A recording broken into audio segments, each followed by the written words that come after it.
Hello dear friends, welcome back to our channel. ഇന്ന് ഞാനൊരു chocolate ഫഡ്ജാണ് കേട്ടോ തയ്യാറാക്കാൻ പോകുന്നത്. വളരെ എളുപ്പമാണ് ഇത് ഉണ്ടാക്കിയെടുക്കാനായിട്ട്. കുറച്ച് സമയം ആവശ്യമുള്ളൂ. അതുപോലെ തന്നെ 3 ഇൻഗ്രീഡിയൻസ് മാത്രമേ വേണ്ടുള്ളൂ ഇത് ഉണ്ടാക്കാനായിട്ട് കേട്ടോ. നല്ല സോഫ്റ്റാണ്, നല്ല ടേസ്റ്റിയുമാണ് കേട്ടോ. അപ്പോൾ നമുക്കിത് എങ്ങനെയാണ് ഉണ്ടാക്കുക നോക്കാം. ഞാൻ ആദ്യം തന്നെ ഒരു ഡാർക്ക് ചോക്ലേറ്റാണ് എടുത്തിട്ടുള്ളത്. അതായത് ഒരു കപ്പ് ഗ്രേറ്റ് ചെയ്ത് കഴിഞ്ഞിട്ടുണ്ടെങ്കിൽ ഒരു കപ്പ് ഉണ്ടാവും. അതുപോലെ തന്നെ കുറച്ച് വെള്ളം തിളപ്പിക്കാനായിട്ട് വെച്ചിട്ടുണ്ട് ഒരു പാത്രത്തിൽ. ഇത് ഡബിൾ ബോയിൽ ചെയ്തിട്ട് നമുക്കിതൊന്ന് മെൽറ്റ് ചെയ്തെടുക്കാം. അതിന് വേണ്ടിയിട്ട് ഞാൻ ഇവിടെ മുകളിലൊരു ഗ്ലാസിൻ്റെ ബൗളാണ് വെച്ചിട്ടുള്ളത്. അതിലേക്കാണ് ചോക്ലേറ്റ് ഇട്ട് കൊടുത്തിട്ടുള്ളത്. ഇതിന് സിമ്മിലിട്ടിട്ട് നമുക്കിതൊന്ന് ബോയിൽ ചെയ്തെടുക്കാം. ഡബിൾ ബോയിലിങ്ങിലൂടെ ഇതൊന്ന് മെൽറ്റ് ചെയ്തെടുക്കാം. ഇതിങ്ങനെ ഓവറായിട്ട് ഇങ്ങനെ ഇളക്കി കൊടുക്കാൻ പാടില്ല. ഇടയ്ക്കിടയ്ക്ക് ഇളക്കി കൊടുക്കാനേ പാടുള്ളൂ കേട്ടോ. നിങ്ങൾക്ക് ഓവണിൽ വെച്ചിട്ട് മെൽറ്റ് ചെയ്തെടുക്കാം. അപ്പോൾ അതാ പതുക്കെ ഇത് മെൽറ്റായി വരുന്നുണ്ട്.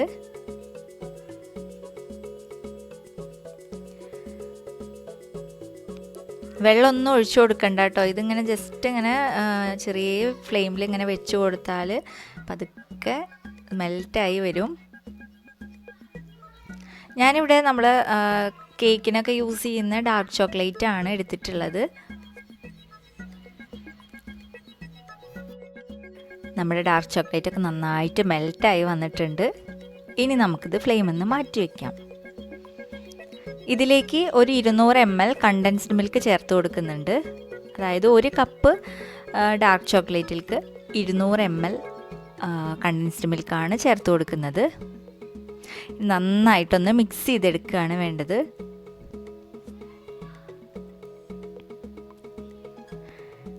ഇനി നമുക്ക് മൂന്നാമത്തെ ഇൻഗ്രീഡിയൻ്റ് ആയിട്ടുള്ള ബട്ടർ ചേർത്ത് കൊടുക്കാം.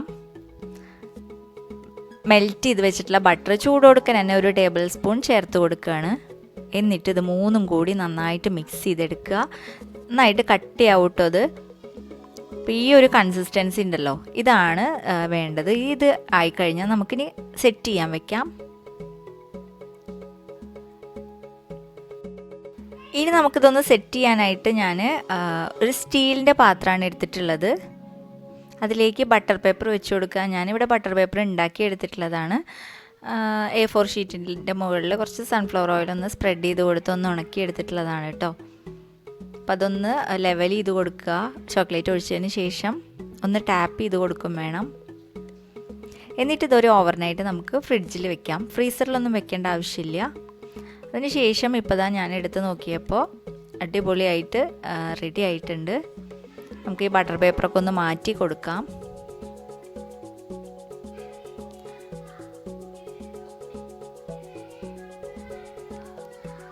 നമ്മുടെ ചോക്ലേറ്റ് ഫഡ്ജ് റെഡി ആയിട്ടുണ്ട്. നമുക്കിതൊന്ന് കട്ട് ചെയ്തെടുക്കാം. കുറച്ച് കൊക്കോ പൗഡർ ഒന്ന് മുകളിലൊന്ന് സ്പ്രെഡ് ചെയ്ത് കൊടുത്തിട്ടുണ്ട്. നമുക്ക് ഇഷ്ടപ്പെട്ട ഷേപ്പിൽ കട്ട് ചെയ്തെടുക്കാം കേട്ടോ. നല്ല സോഫ്റ്റാണിത്, ഒരു കുഴപ്പമില്ല. നമുക്ക് ഹാർഡൊന്നും അല്ല അത്. അപ്പോൾ ഞാനിവിടെ സ്ക്വയർ ഷേപ്പിലാണ് കട്ട് ചെയ്തെടുക്കുന്നത്.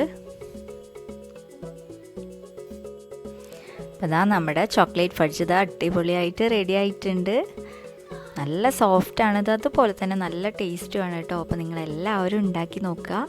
നിങ്ങൾക്ക് വീഡിയോ ഇഷ്ടപ്പെടുകയാണെങ്കിൽ ഒന്ന് ലൈക്ക് ചെയ്യുക. സബ്സ്ക്രൈബ് ചെയ്യാത്തവരൊന്ന് സബ്സ്ക്രൈബ് ചെയ്യുക. പുതിയ നോട്ടിഫിക്കേഷൻ കിട്ടാൻ വേണ്ടിയിട്ട് തൊട്ടടുത്തുള്ള ബെൽ ബട്ടൺ കൂടി ഒന്ന് പ്രസ് ചെയ്താൽ ഞാനിന്ന് വീഡിയോസിൻ്റെ നോട്ടിഫിക്കേഷൻ നിങ്ങൾക്ക് കിട്ടും. അപ്പോൾ ഇനി അടുത്ത വീഡിയോയിൽ കാണാം. Thank you.